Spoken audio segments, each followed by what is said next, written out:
impressed with, believe it or not. The DVD player is actually, I think, pretty good to some comparable units. The touchscreen still works very nice. Of course, the menu works. I have it in 16:9. There is setup on here, and you can change it to 4:3, 16:9. Brightness, contrast is all separate for this, aside from the brightness and contrast of the actual screen itself. Actually, let me. I think it's about to play. Let me go into subtitles. I'm going to use the remote here. I set subtitles off, and I'm going to go to scene selection. And I don't know. Let's just. But you can see the touchscreen. It works very well for the size of the screen. It's a 4.3-inch screen. So I was a little worried about the touchscreen not being as accurate as I'd hoped.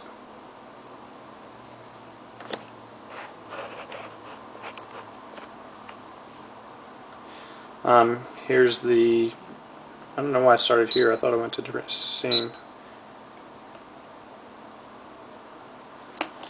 Now let me try and get back into the DVD menu.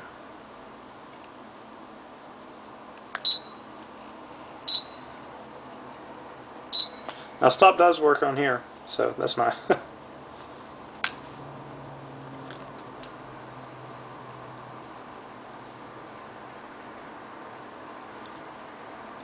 So apparently it's going to resume. Let me just see if I can go to the next chapter. Here we go.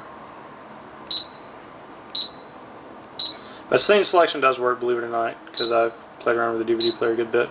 Let me turn this up. I set upon my plan to make a bigger place for myself and Ashton. Another thing, if you need it, here's the volume control, but you can also tap the screen. I don't know why you'd want to do that. It's much easier to do this. Now the time is all the ways displayed up here. You can remove that. That is an option. But again, the color and clarity of the 4.3 screen is on par with many other that I've seen.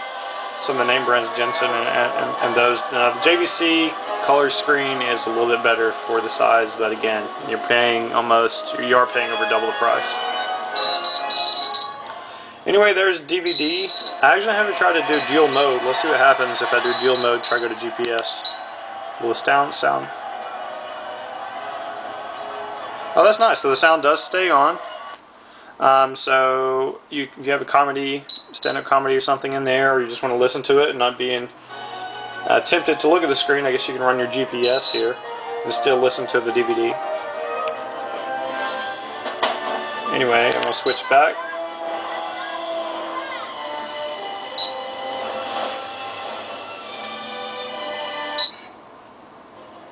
Oh, menu worked that time. I don't know why it wasn't working before.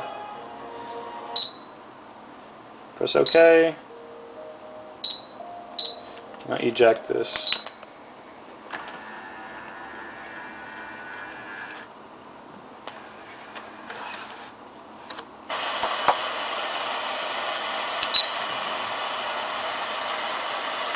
Here's the radio menu. The radio menu does have a lot of options, several presets if you like. You can change the band. Again, very responsive touchscreen.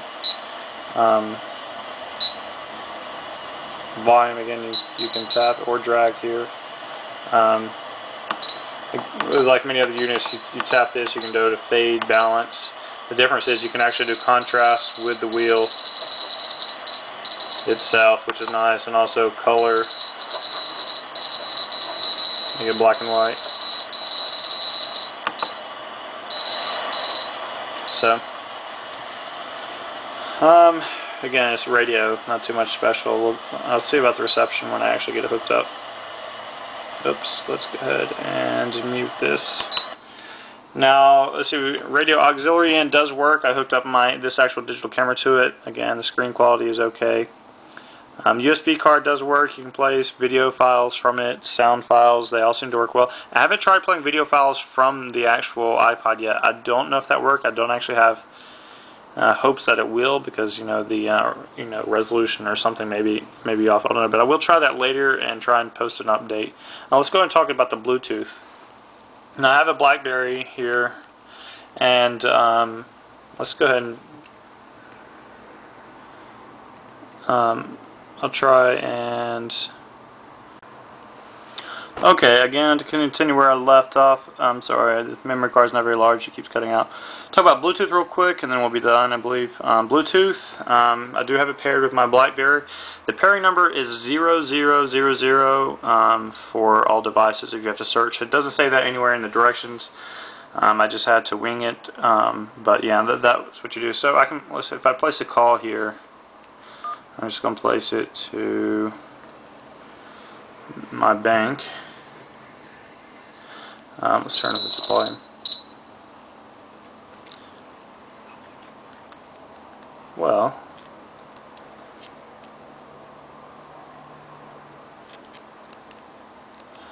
sorry, I had to connect. I had hit disconnect earlier.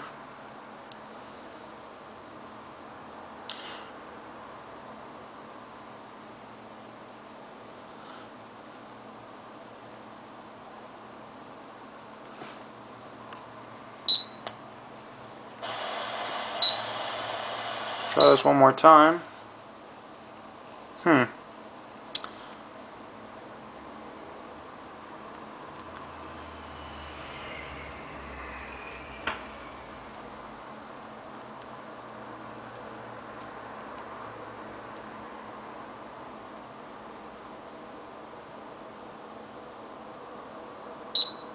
Okay, there we go. I apologize. So it just said connect OK. I'm going to go now and try to make a call.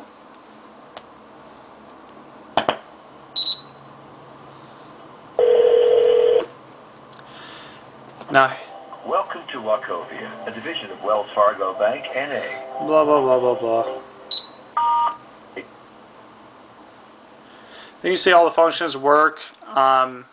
Here's the thing. If I get this my BlackBerry more than, I don't know, 3 feet away, the reception is really bad. I can't hear anything. So it may be unlikely that you can keep this in your pocket while driving and use it. And also, I've had several people tell me when doing tests on the call quality that they can barely hear me. So I do have to shout a little bit. And I don't exactly know where the mic is on this unit, or I would try and let you see that. But anyway, so it does work, kind of. It works well enough for me to receive calls. I have done conference calls on here for a test, but I'm probably going to have to keep my BlackBerry in the tray below the car. But it is a hands-free unit.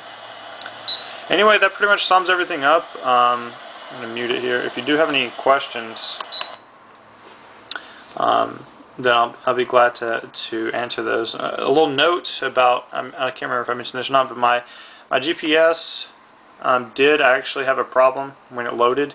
It was only taking up about 1/4 of the screen right here, because the resolution on one of the files on the SD card was at the wrong resolution. But I contacted XTRONS. They did get back to me about a week later, but I was able to figure it out way before then. I went to GPS Underground. Someone had the exact same problem, and you find the system.txt file and you change the resolution, and I can show someone how to do that. But don't mess with it unless you get the exact instructions, because you can mess up the whole thing.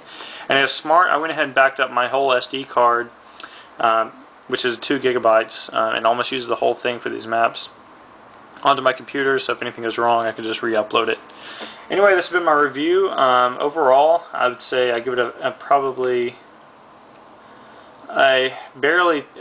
give it a 3 out of 5 just because of the price. And the price again was $240 to get this much functionality, even with the faults. And now if it lasts, I'll do again a review after it's in my car and after I've used it for a while. But it seems okay, you know. The main gripes are those blue screens and the nasty, ugly menus. Other than that, it's okay. Alright, thanks for watching.